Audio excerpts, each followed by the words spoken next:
Maju? Okay. Good morning to the US, good afternoon to Brazil, and good night to Latvia. It's a pleasure to have you here with me. Travis is from Baylor University in the US. Professor Edgars works at Riga Business School and also at Hayek Global College. And me, myself, I'm Hannah, the academic director of Hayek Global College. It's a pleasure to be with you here for one more live session on COIL projects. Maju? Ladies and gentlemen, may I have your attention, please? This is a global transmission. Hayek will be live in 10, 9, 8, 7, 6, 5, 4, 3, 2, 1. Enjoy the show. Well, once again, a pleasure being here with you. I got a sore throat, but I hope you can hear me well. Well, let's start this live beginning on introducing yourselves. Tell me a little bit about your home universities. Edgars, if you want to talk also about Riga Business School, that's totally fine. And I can just say something on behalf of Hayek as well. Go ahead, please introduce yourself. Okay, should I start if it's okay? Sure. Perfectly. So, hi everyone. My name is Edgars Voļskis. Yes, I'm coming from a small country in Europe, which is called Latvia, from its capital Riga. But currently, actually, I am from my countryside home because Latvia territorially is quite small, but considering the number of people, actually from density perspective, Latvia is one of the rarest lived countries in Europe. Like even here, staying at my countryside, where I'm still also working and enjoying the time. Actually, we have here, we own the forests, like lakes. So it's a lot of hectares of the land where I'm working. So in parallel from here, besides this academic work, I'm also for some time doing agricultural and forestry work being here.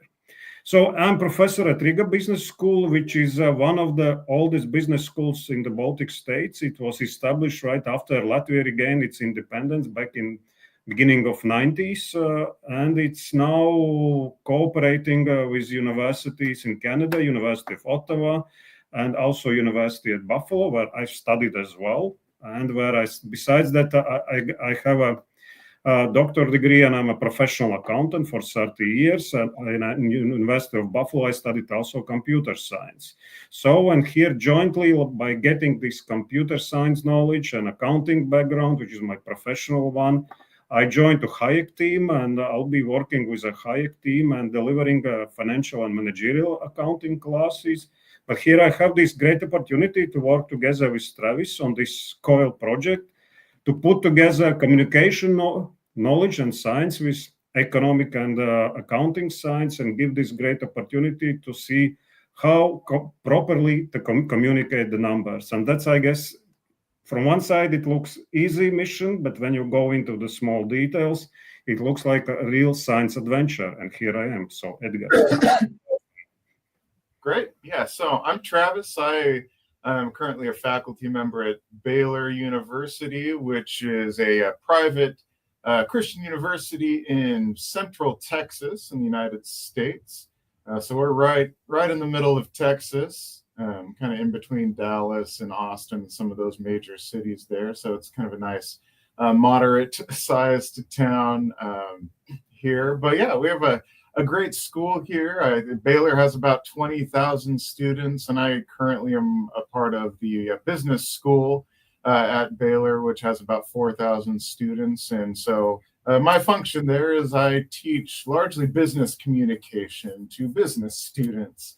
That my background is in speech communication. I have a PhD in speech from Texas A&M University, where I did that work. And so I've taught on the West Coast and kind of around the United States a bit, but Texas is great. Baylor is great. And it's really a great thing, I think, that they've kind of introduced this new COIL program into the business communication course that I'm a part of. So that way, obviously one of the main things that I focus on teaching business communication is understanding your audience and being able to adapt and engage and communicate more effectively. And so COIL is a really great opportunity to develop not only more communication skills, but international, intercultural communication skills, to have the opportunity to engage with students from other cultures and communities, to understand them better and adapt and kind of work together to produce something that,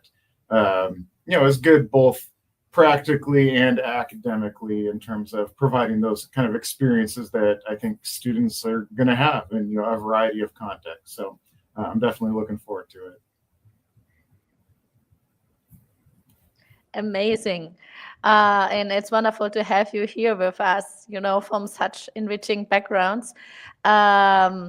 Hi, Global College. I mean, you already know a little about it when you've been following us on the social media. But anyway, Hayek, since the beginning, is very much into international education. So our MBA program had students from 23 different countries. Now we are applying the same at undergraduate level, and we truly believe that when you immerse students in intercultural settings by COIL project in each of their courses, then they can better get prepared for the job market, as Travis well said, are learning to communicate with different audiences. And this gets me to the next question. I mean, I told you where we are looking or where we are aiming at when we do international education and COIL project. But where do you, Edgar and Travis, see the main value, the greatest value in doing international education, in doing COIL projects? How you see yourself impacted by international education, and what are you expecting students would be impacted by when we are talking about international education? I can go ahead and go first on that one. Obviously, from the communication perspective, getting real experience having to communicate is much different than just hearing lectures about the value of and trying to understand how you do things, and so, obviously one of the things that is going to be important when you get out into the real world or engaging is being able to actually, deliver on the skills associated with communicating with people from other cultures. I know that it would have been a great opportunity for me when I was in school to be able to have the opportunity. It may be challenging, but that's a real part of, business communication in the real world, is working through some of the difficulties and differences and understanding cultural norms outside of what's familiar to you. And so really being able to kind of dive in and have that experience, I think, is going to have kind of, again, like in the moment practical benefits, but also that long term of just having exposure to having to deal with things like time zones and cultural differences and just different ways of doing things beyond just students in your own maybe physical classroom.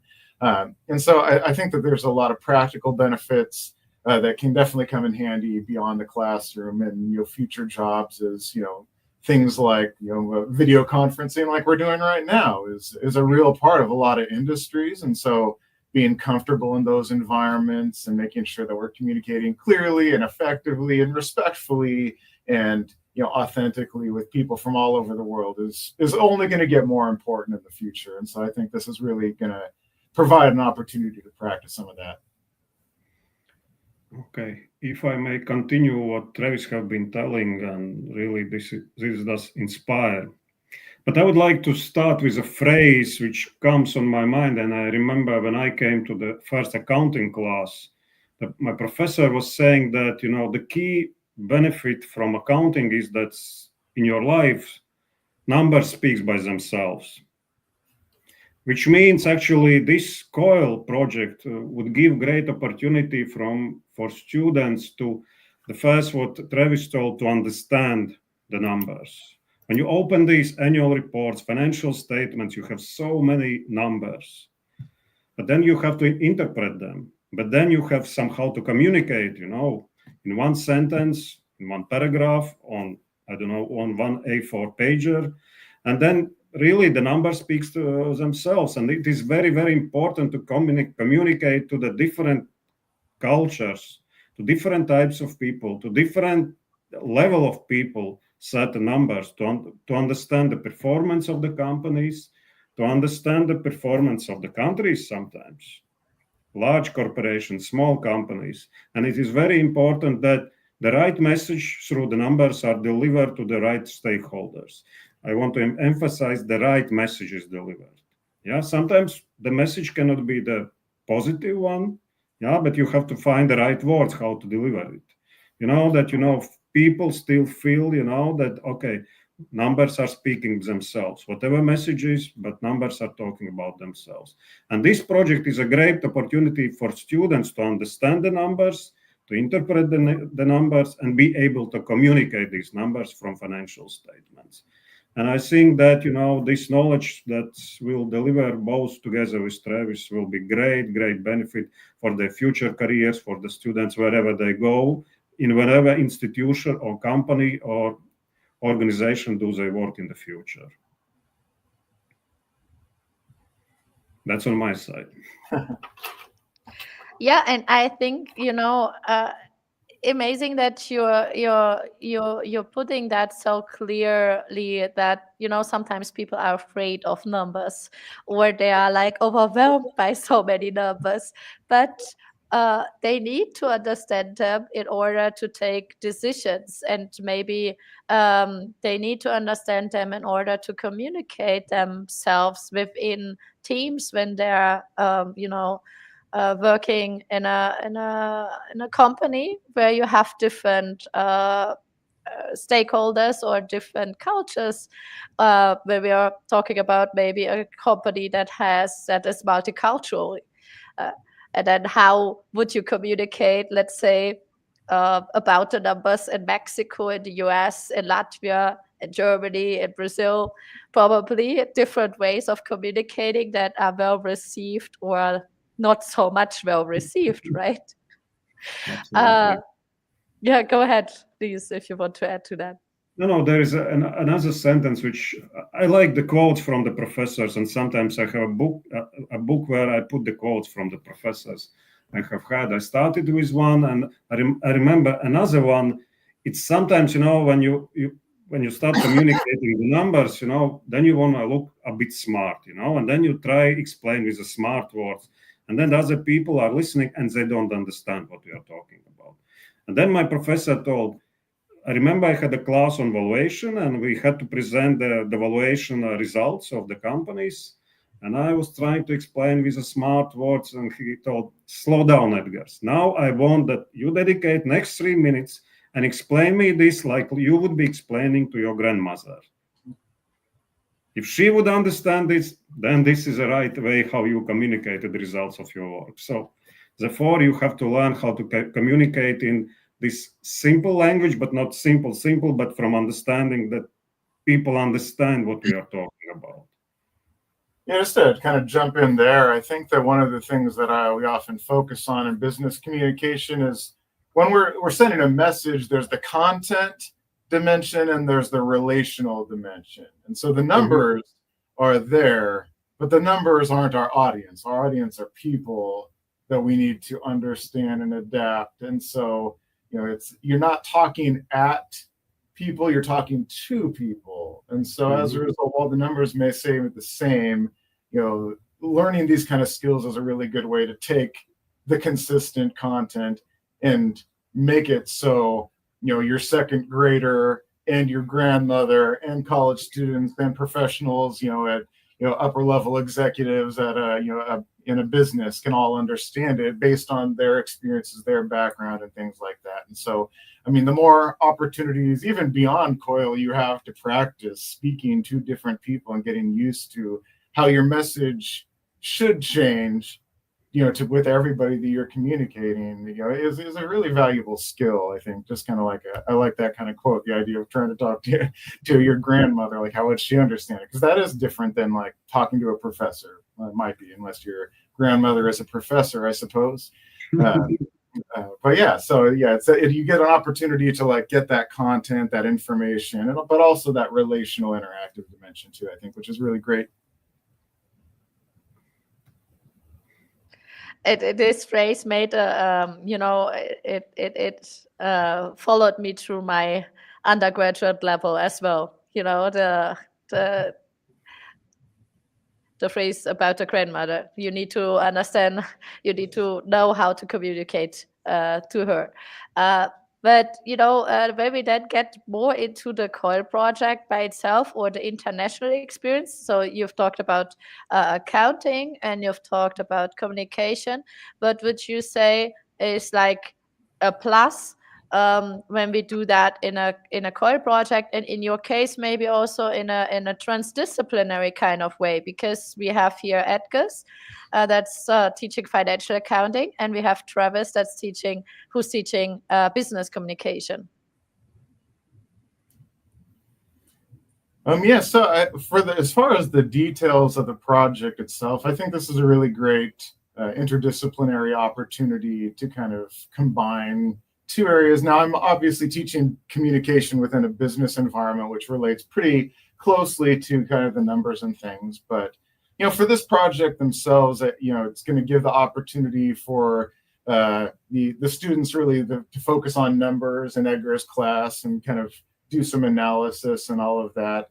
But then the interactive opportunity is for them to share that information with my students in Texas, who are going to be learning a lot about giving presentations and taking those numbers and turning it into that form for a variety of people, including, his students and all of that. So I think in terms of the practical benefits, it stays true to our individual classes, content, in terms of the numbers, in terms of the communication, but it combines them, and I think in a really kind of valuable way to give further application to something that, I could give my students numbers and be like, do something with this, but to have students in a different country providing that option, that information that they can use, so where they get the practice evaluating and communicating, and my students get the opportunity to, take the financial information on different companies and put together, presentations for different types of audiences, is going to give the opportunity to kind of build on the strengths that I think both of us each individually offer with this kind of program and project. Mm-hmm. On my side, probably I would go a little bit into history. And if I go back in more than 500 years ago, when double journal entry system was introduced, and I'll be showing the video actually, that's one of the key knowledge that everybody should know, where the double journal entry system comes from. But the purpose for debits and credits, which is a double journal entry system, was introduced. Historically, merchants had to find a system how to account and calculate their legitimate profit, because people were trading, they were exchanging certain money. But these were actually transactions. You sell and buy something, then you start borrowing or lending the money. All these are business transactions, and through the development of complexities of economics, business transactions have become more and more complex. We have learned, that there are internationally recognized accounting standards, because in like 20 years ago, these were called international accounting standards. How do we account them? And they have been used worldwide. Through evolution, they have changed, and now they're called international financial reporting standards. And that's the basis where actually I'll be teaching students to explaining how these standards, IFRS standards, which are recognized globally, but they are based on the international business, international economics, because they are developing and going through evolution process as economics are developing. How complex transactions, for example, now we are in the era of cryptocurrencies, for example. 20 years or 30 years ago, nobody even thought about something like that.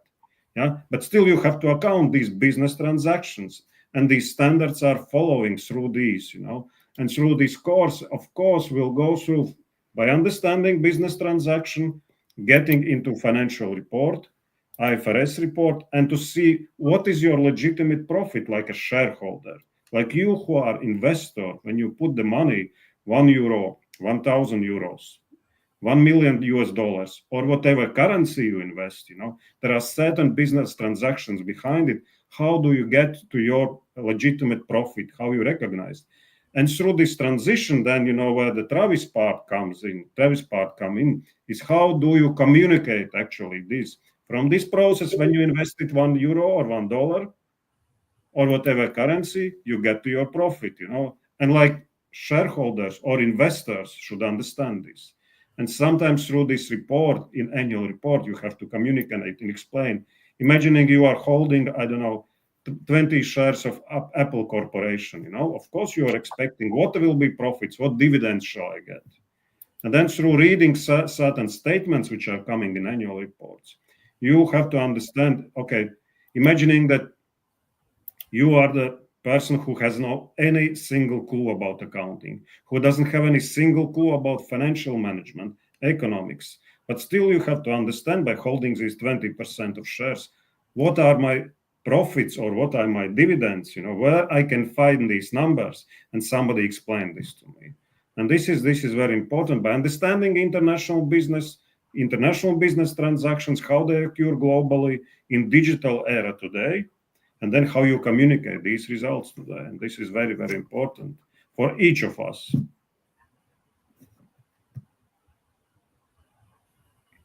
Absolutely. Even in psychology, communicating numbers can be important. I'm just, I'm saying that because I'm a psychologist, and usually people get a little, worried when we start talking about numbers and predictions we make on behavior using numbers. They're like, but I'm studying psychology. I thought I wouldn't study numbers, But anyway, getting back to the COIL project that you are going to do. So what you are going to do is that you are analyzing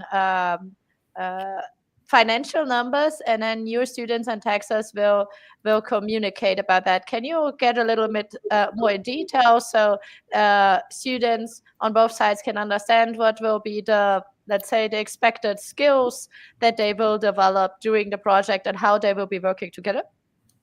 Mm-hmm. Probably if I may start from my end, if I may.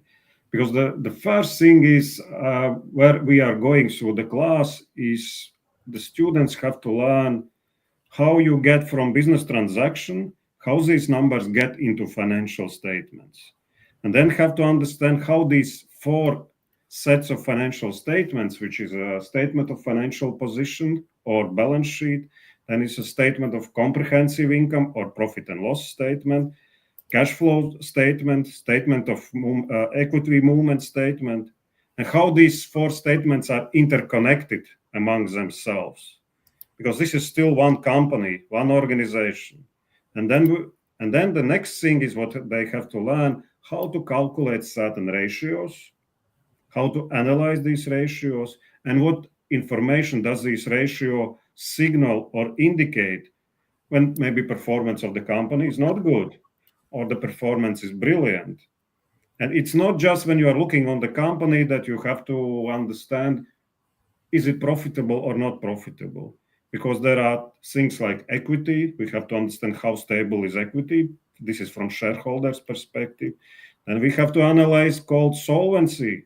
Then we have to analyze liquidity, because understanding that today probably company is profitable, but because of large portion of the loans that company took over, it might have liquidity issues in 1 or 2, 3 years, And, students will learn to understand where to find these called signals, saying maybe today the company performs good, but there are certain financial or market or liquidity risks in the future that you have to take into account. And this is very important when it goes towards Travis' part, and to understand, as I told, this is where the company works in. This is called understanding the business. Then you have 4 sets of financial statements with the notes. And also there is I forget to mention another thing. There is sometimes 3 or 4 pages of called independent auditor's report. And sometimes you have to learn how to read it properly, what information to get out from there, because sometimes it's important 1 paragraph, and sometimes it's important to read another 3 or 4 paragraphs into this report. And you have to understand what kind of report it is. Because for example, the company might report profits, but then, actually auditors are issuing an adverse opinion, which means that these financial statements, which you might be reading, they are absolutely wrong. You cannot rely on these reports. Yeah, and this is very important for students who, for example, are not accountants or professional accountants, to identify these red flags and then to communicate them properly. If we go over this quote about that, your grandmother would understand as potentially maybe tomorrow's investor, or you have to warn your grandmother, please don't invest your million into this company, which you collected for whole your life. Yeah, so therefore, this is I guess the starting on my point where you understand the company, its business, its transactions. Then you start reading the numbers, understanding numbers in the financial statements. Then you understand how these 4 financial statements are interconnected. And then make a pinpoints within these reports saying, okay, please take attention to this number, to this number. Then make in your calculator, calculation of working capital. Is it positive or negative? Is this company potentially subject of insolvency in the next 6 months? And you have to, let's say, predict this by seeing these numbers. And then, when it goes to Travis, the students will be able then to communicate this properly, in the right words. So that's the beginning of my part, and then probably Travis can tell about his part, how to communicate this. Yeah, sure. So 2 of the big units I really focus on are, 1, my students are going to spend a lot of time understanding how to put together and deliver effective presentations, both through technology and in person and all of that, which involves organizing information and, how do you adapt it and kind of support it with information and the kind of the data there. But we also have another unit on small group communication as well, where we kind of really focus on the logistics of, dealing with conflicts and logistics of working with small groups of people. And so this project's really great because they're going to get to do both, right? So, the front end is largely going to be Edgar's students putting together the data and the information, but then that's when my students come in and they join, and they're going to be organizing a series of small group interactions or meetings in which they're going to be meeting together to discuss the information and, to get the data, the information that they can then use to get that content and kind of work through some of those logistics. So there is going to be attention to how those, small meetings go, how they're ran, how they plan things out, making sure that they're intentional with the process and not just letting it happen, those kind of things. But then also my students are then going to be able to take that and develop kind of more formal presentations that they're going to be able to deliver back to Edgar's students.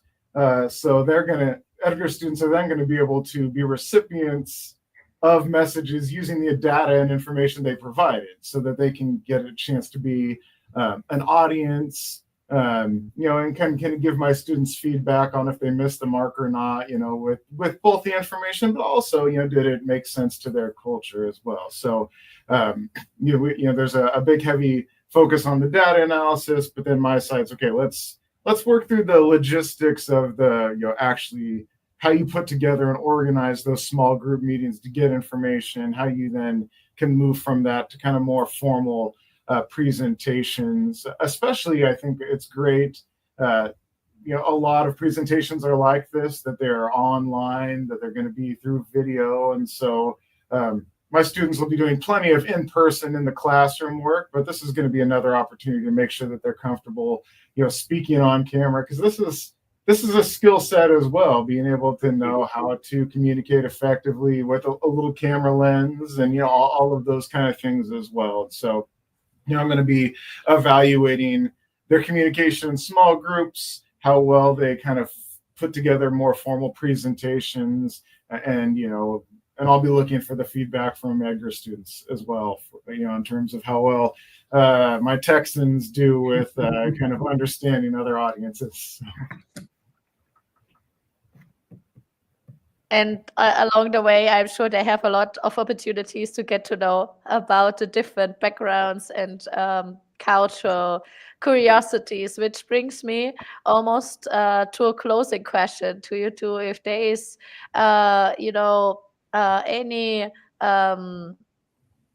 any experience that you personally had, professionally or academically, that was an international experience and that has kind of marked you, and that you would like to share, and that you kind of expect students on both sides to have experience that might be similar. Like, let's say, I personally have been working with different COIL projects. I've been traveling. I've been participating in international congresses, and each of those have different experiences that impacted me in different ways. And then I suppose I would like my students to develop networking skills, for example. I don't know if you understand more or less what I'm looking for. I just have a quick comment there. As I kind of mentioned, unfortunately, I don't think I got much international experience when I was an undergraduate. And, I've been pretty firmly grounded in the United States. I've been to all 50 states, but I've never left the country. And so when I got out of the university system and started, working at other jobs, I was shocked by the opportunities. I'll call them opportunities, but the challenges I had, like being exposed to people from other cultures, especially when it was expected of me to do that. And so while I don't have any like positive personal experiences, other than I had to do a lot of trial and error, I'm hoping that this is going to have an opportunity to kind of help avoid some of those kind of limitations I felt unprepared for kind of when I got out of kind of my own initial educational experience. Before I answer, if you could give me a few seconds, I have to find one thing. Just give me 1 minute, please. Of course. Don't worry, I think it's very interesting what you were just talking about, Travis. I mean, it's pretty common that people in undergraduate not necessarily have that opportunity. Sometimes you have a 1 semester abroad or something like that, but even I'm wondering, like, if you travel to 50 different states, then you probably have also cultural differences between states, right? Absolutely. I've taught a lot in California and Oregon and all of that. And so when I moved to Texas, like Texas and the West Coast of the United States, that's a pretty different world there. Yeah. And so, I've had to do my own adapting there, but even in this brief experience, we've had, working with Edgar and in Brazil, like, just the more opportunities, it's like, okay, getting more comfortable with the interactions, and, it starts to feel, more natural and comfortable, which is a really important part of communicating more effectively, is just being comfortable and exposure and doing it without having to like pay for and actually do a study abroad program, which are fantastic, but not everyone can, do that. And so this is a good way to get some of those benefits without, the time and financial investment there too as well. Let me give you one example to answer to your question. When I'm teaching to students these debits and credits, double journal entry system, at the beginning they are getting like, they don't understand, because when I say credits, they understand that this is a bank loan, something, but I'm saying, no, this is not this credit. And then we go from balance sheet to income statement to cash flow, equity movement, and then to cash flow. And in the end of the day, that there is this lane which say what is amount of cash at the end of the year. And then what I show them, okay, imagine that you are investor in United States, and then you invest $1 in the company. Then you are investor in United Arab Emirates, and you invest 1 dirham in Canadian company. And then after 1 year, because company has been profitable, you get 10 Canadian dollars out. And that's actually the cash what you are getting. So by meaning on this, to get from these one United States dollars as American investor or UAE investor with 1 dirham, because the company has been profitable, that's how you get from the cash. You start from the money you invested, and that's what you get in the end of the day, 10 Canadian dollars. But in between, there are millions of journal entries, debits and credits, from your $1, 1 dirham to 10 Canadian dollars. And that's what actually you get in your pocket. And when I'm showing this example, then they start understand. Then the students start understanding why these debits and credits are important, because you have foreign exchange. You exchange dollar to Canadian dollar. You exchange dirham to Canadian dollar. There is exchange. There is a profit and loss on exchanges. All these are debits and credits. All these are millions. But in the end of the day, we are talking about the real money. We are talking not just computer debit and credit. We are talking about the real money, which is a dollar, dirham, or Canadian dollar. That's the real money what we are talking. And then they start loving the accounting, because we are talking about the money, counting the money, real money. It's not just making journal entries. It's accounting of real money.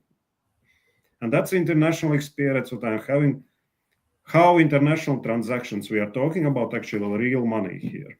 Right, it's good. I mean, it's a real thing. This isn't like an exercise. I mean, it's an exercise. Not something, this is real international communication. Like, this is not like a fake like simulation. Like, students are actually communicating with other cultures, and I think have the tangible money is like, yeah, this is real, and like the communication part's real too. And so, sure, it's application of a college course, but this is real experience where you're developing and practicing real skills, and I think that's really great. It is very understand, how different countries are connected by exchange as well. We just received yesterday. Actually, they came in Tuesday, but I received them yesterday at Hayek, 2 students from African countries, from South Sudan and from Ghana. And they were talking about the difficulties, of exchanging money and of buying food and of communicating themselves because of the difference in languages and so on.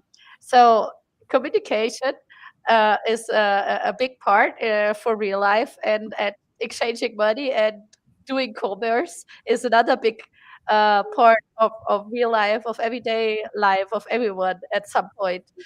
Either buying something, in your own country, or even importing or exporting. Then you have the exchange rate probably more involved. But this is more for Edgar's to tell, because I'm not at all a specialist on that content. But each of us like to have, these banknotes in our pockets, whatever profession, whatever nation you are. Yeah. Well, the last question that I have for you, is there any curiosity that you would like to share about your own countries, your native countries, just to warm up community, to get themselves engaged and feel like, oh, I'm excited to study with Prof. Edgars or with Prof. Stavros, and yeah. Well, I'll say you're probably happy to not be in Texas right now. It's been over 100 degrees every day for quite a while, so it's the warm part of the year here. I don't know what the weather's like there, but I think Texas, and Baylor being in Texas is a very unique cultural environment that brings together a lot of really interesting things from the United States, so. Unfortunately, you may not be able to try our barbecue and all of that, but I think the students here, they have a unique perspective that I think that is something that a lot of people can get a lot of benefit from, and I think that'll be a really enjoyable part of the experience. So I just think, like the United States is unique, but Texas is even more unique. And so I think that'll just be kind of an enjoyable experience for the other students as well. Okay. About Latvia, what's interesting is that we are lucky that we are having real 4 seasons. We are having white Christmas. We are having like green summer, like outside, besides my window, everything is green, and we are the third greenest country in the world from perspective how much forests are covering territory of Latvia, and like I'm having also degree in forestry. I finished the classes in forestry. I am professional forest manager as well. In addition, I'm taking care of my forest, which is owned by my family as well here. Yeah, and then we have really autumns. Like in pictures, we have some valleys where you go. They call it golden autumn. You see all these maple trees covered in all different colors, and then we have nice spring. Even in my yard, I see how these wild flowers. By every week they are changing.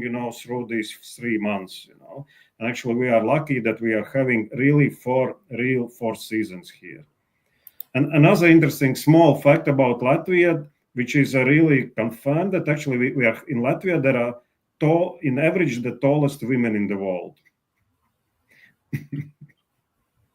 So how there are these stats coming, and that's why, basketball is quite popular here as well in Latvia. Well, Wow. in Texas, we say everything's bigger in Texas, so maybe there's some competition there. We'll see. Could be. Yeah. Could be, right? Well, let's see. I'm looking forward to this COIL project. Thank you so much for this live session today. Is there any closing remarks that you would like to make? No, I'm just looking forward to it. I think it'll be great. I look forward to working with students both here and abroad, and I hope they are looking forward to the opportunity, because it really is a great thing. I can fully 100% join to Travis' comments. Looking forward for the next classes and engage the students. Thank you so much, and have a great evening or afternoon. Okay, thank you, Hannah, and thank you. Okay, bye.